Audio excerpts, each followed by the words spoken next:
In this ever-changing world, and day by day, the vehicles in every part of the world is increasing. With the increasing number of vehicles, there is also an exponential increase in the CO emission of those vehicles. Hence, we need a very efficient system that can monitor the emission levels of CO, and whenever this emission exceeds the threshold level, can track and monitor the vehicle so that necessary measures can be taken. The current systems that are available in our surroundings are not so efficient enough and are not automated. So what we are trying to build is an automated system within the vehicle which will be used to track the vehicles that have excessive CO emissions, and also we can use that system to track and monitor the vehicles and also get its coordinates. So as you can see over here, we have a power supply and we have a main system which will be located inside the car, and we have a monitoring system. So what's the basic idea of our system is actually there will be a monitoring system that will keep an eye on all those vehicles which have this system located inside them, and the system will keep track of the vehicle's CO emission. The CO emission, whenever exceeds the threshold level, will send a message to the monitoring system, and then the monitoring system people will take care of what necessary actions should be taken. Our system is also efficient enough to protect itself because we have located inside it a solenoid valve. This solenoid valve, what it will do, if anyone is trying to tamper the vehicle system inside the vehicle, then this solenoid valve will cut off the fuel pipe there and there itself, so that no one can unnecessarily do any tampering inside the vehicle. So now is the time for our actual project demonstration. This is our transmitting module and this is our receiving module. Well, our project is based on the fact that each of these modules will be installed in every car that runs on the road. This and this CO sensor will be installed on or around the silencer of the car, which will continuously monitor the CO emissions of the car. May I have a forward? See, now the current CO level is about 268 ppm. So this CO sensor is continuously monitoring the emission of the car, and it is continuously displayed over here.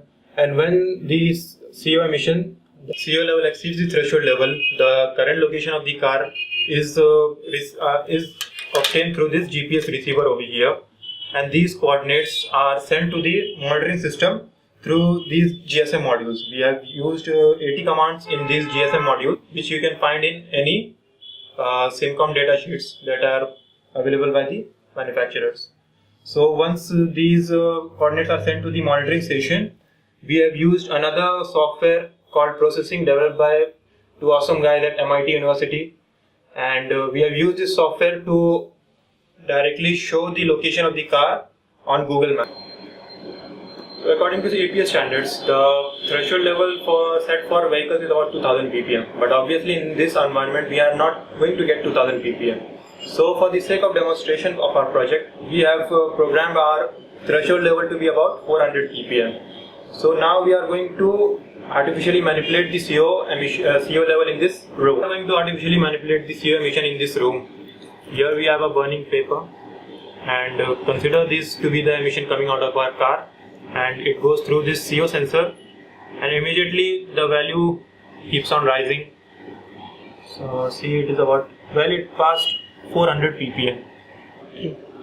So as you can see that after manipulating the CO emission in this environment, the current value is about 519 ppm, and so the logic in our program has done that it has to be coordinated from the GPS receiver, and it has sent the current ppm value as well as the GPS coordinates through the GSM module to the monitoring system. We have used 80 commands in our system to access these GSM modules. So as you can see on this COM port is that the message is sent to the monitoring system. The GSM registration number of the monitoring system is this. Wait a minute. And the current value is current ppm value is also sent to the monitoring system, that is about 519 ppm. Also, message has been sent to the GSM number of the user, that is this number 90, and the current value. So as you can see that the message has been received. CO level is indicated is about 546 ppm. See.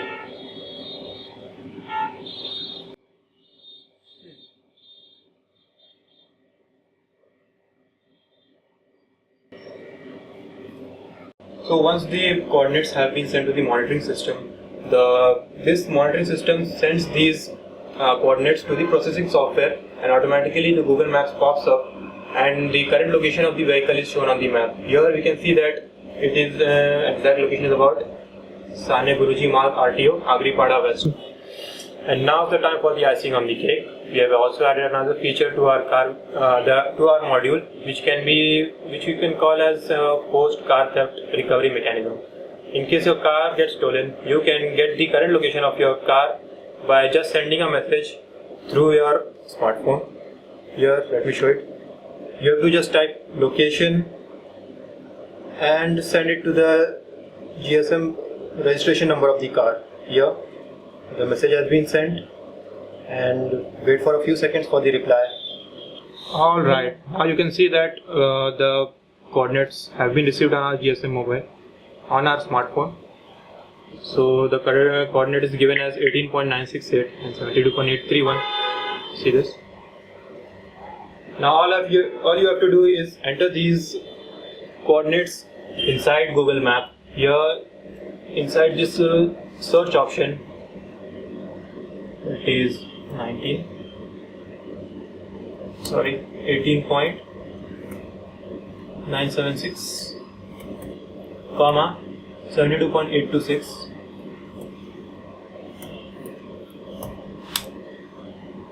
And you can get the current location of your car. You can recover your car. It's not that always your car gets stolen. If somebody takes your car and you want to know where your car is, you can get through this feature. And one more thing, tampering with your circuit, not a good idea. If you try to interfere with this circuit, like in case you want to remove this power supply, then this solenoid valve will get blocked. And this solenoid valve is connected to the fuel pipe of your car, and you can hear this popping sound. That is what it does is that it shuts off the fuel supply, and you can no longer move your car. Hello everyone. As you know that our system is used for real-time monitoring of CO level, the emissions from the car that are very hazardous to our health. So this is the circuit we have made. We have worked really hard on making this circuit. This might look clumsy, but it's not that clumsy in working. So we have here used a vehicle battery that's actually used in vehicles. It provides 12 volts, 4.5 amperes that provides the necessary voltage and current for our circuit. This is a GPS receiver. This is really easy to connect. An antenna is used to provide the coordinates by using the 4 satellite system, giving it an equal distance and providing it to the coordinates. And through this receiver, using the RX and the TIIC pin, we have easily moved it to the microcontroller, which we are using the MSP430 launchpad made by the Texas Instruments. That is low cost and a power saving system. So, and really easy to program. So here is the GPS receiver. This is the GSM module that we are going to use. It is SIM900A. It is made by the Syntel Corporation. Using the 80 commands for this system is really easy. By using the 80 commands, we can do whatever we want to do. But in this project, we have just used to provide text messages to receive and send the CO level and the current location of the system. This is also connected very simply. The RX and the TX pins are connected to the RX pin is connected to the TX pin, and the TX pin is connected to the RX pin, so that the serial communication is possible either ways. And the ground pin, that is so simple to provide the same ground reference level to everyone. Both these circuits are provided by this strong battery that we are used over here. So here is a microcontroller, the heart or the brain, whatever you want to say. This is the best feature of our thing. So you know the heart, you know the brain, but don't forget about the soul. This MSP430 launchpad made by the Texas Instruments is the soul of the system. Without this, the system is nothing. It is so small, but it is so powerful that it can do anything, anytime. It is used to connect every module over here. So you can see the CO module that we are using here just to take down the CO ppm level so that we can real-time monitor the system. It is simply connected the VCC and the ground pins that are simply taken from the microcontroller board over here, which provides a good interfacing. And the LCD display over here, you can see that shows the ppm level. It is also connected via the board. The solenoid valve is the icing on the cake. It's the cherry. It is used for the making and the breaking of the system.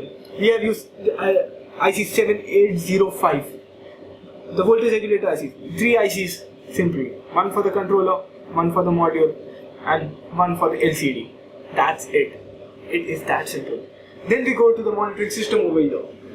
It consists of mostly the software part, but this microcontroller makes the software part too easy for us. Without this controller, the software part would be really hectic. It is connected to the GSM module just like the other one. It provides us with a great learning experience, as well as it gives a fast response system. The water timer inbuilt helps us really good way. The text message taken from the GSM module is transferred to the microcontroller MSP430G2553 with 16 KB flash memory, 5 and 2 bytes RAM, and inbuilt watchdog timer with UART ports inbuilt. Doesn't that look amazing? It is used with the processing tool over here and the Energia software, which is also compatible with the CCS curved computer studio made by the Texas Instrument. The programming made easy just to make this possible. So that was the demonstration of our system. During our literature survey, we haven't come across any such systems which monitors the pollution emitted by vehicles at an individual level. Also, our system is very cost effective. Since we are using MSP430 launchpad, our system is also ultra low power. Our system has also got measures to avoid tampering of vehicles.